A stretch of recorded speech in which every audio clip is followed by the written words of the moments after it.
ये जय हिंद दोस्तों आज हम आपको एक ऐसी कहानी से रूबरू कराऊंगा जिसे सुनकर आपको कहानी से बहुत प्रेरणा मिलेगी। आप इस वीडियो को अंत तक देखिए।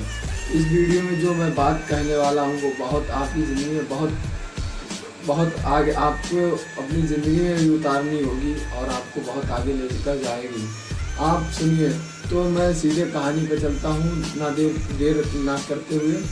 कहानी है, एक बार एक टीचर जी पढ़ा रहे थे तो उन्होंने बच्चों से पूछा कि ताजमहल आगरा में जो बना है, ताजमहल किस किस ने देखा है।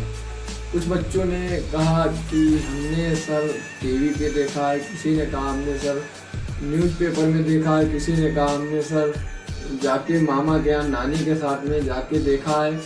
तो उन टीचर जी ने पूछा कि किस बच्चे ने जाकर वहाँ पर देखा है। तो कुछ बच्चों ने बताया कि हमने सर जाकर देखा है। तो उन्होंने कहा जाकर तुमने देखा तो बताइए क्या चीज़ अच्छी लगी तुम्हें वहाँ पर।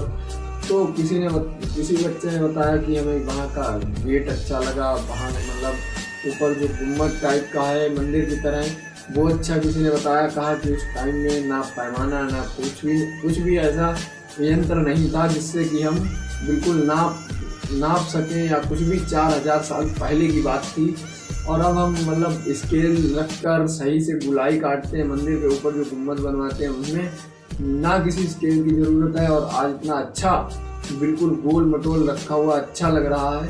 और किसी ने बताया कि पूरा का पूरा ताजमहल ही अच्छा है। तो टीचर जी पूछ रहे थे। तो टीचर जी ने कहा कि कभी एक बच्चे का नाम लिया, कहा अगर तुम्हें कभी ताजमहल बनने का मौका मिले तो तुम वो नींव का पत्थर बनना, ताजमहल की नींव का पत्थर बनना, जिसे लोग देखते तो नहीं है लेकिन देखा तो नहीं है लेकिन उस पर 4000 साल से वो पूरी इमारत का बोझ रोके हुए है। अगर कभी तुम्हें वो बनने का मौका मिले, इसीलिए अगर आप अगर किसी ग्रुप में आपके फ्रेंड हैं जो आप अगर किसी ग्रुप में कोई बड़ी ऊंचाई हासिल करना चाहते हैं तो आपकी सफलता उसमें है जब आपको कोई ना देखे और आपको कोई ना देखे और आपके ऊपर ग्रुप में जो भी बंदे हों वो आपसे ऊपर आपको कोई ना देखे और आपसे ऊपर वो बहुत कामयाब हो जाएं और आपको कोई ना पहचाने। तो एक आज हम इस बात पे भी चर्चा कर रहे हैं। तो एक बात हमें बाबा साहब की याद आ रही है कि बाबा साहब जब छोटे थे 4 से 5 साल के थे, पिताजी थे वो मिलिट्री में थे और उन्हें अचानक से नौकरी से निकाल दिया गया। तो आर्थिक तंगी होने के कारण घर का खर्चा नहीं चल पा रहा था और सब बच्चों को शिक्षा के लिए रुपए नहीं जुटा पा रहे थे। तो उन्होंने अपने बड़े बेटे आनंद राव से कहा कि क्या तुम अपनी पढ़ाई छोड़कर और किसी के यहाँ नौकरी कर लो जिससे कि हमारे घर का भी खर्चा चले और जो छोटा भाई आपका है उसका भी पढ़ाई में वो भी पढ़ सके। छोटे भाई जो इनके बाबा साहब थे, तो बाबा साहब इनके पिता जो राम जी ने कहा था कि हमें ऐसा लगता है कि बाबा साहब एक दिन बाबा साहब को बचपन में भीमा कहकर बुलाते थे समझो। तो राम जी ने कहा, उनके पिताजी ने कहा कि हमें ऐसा लगता है कि भीमा एक दिन बहुत बड़ा काम करेगा और बहुत बड़ा काम करेगा, हमारे लिए गर्व की बात होगी। क्या तुम अपनी पढ़ाई छोड़कर भीमा को पढ़ा सकते हो और उसके लिए नौकरी कर लो और जिससे घर का भी खर्चा चलेगा और उसकी पढ़ाई भी होगी।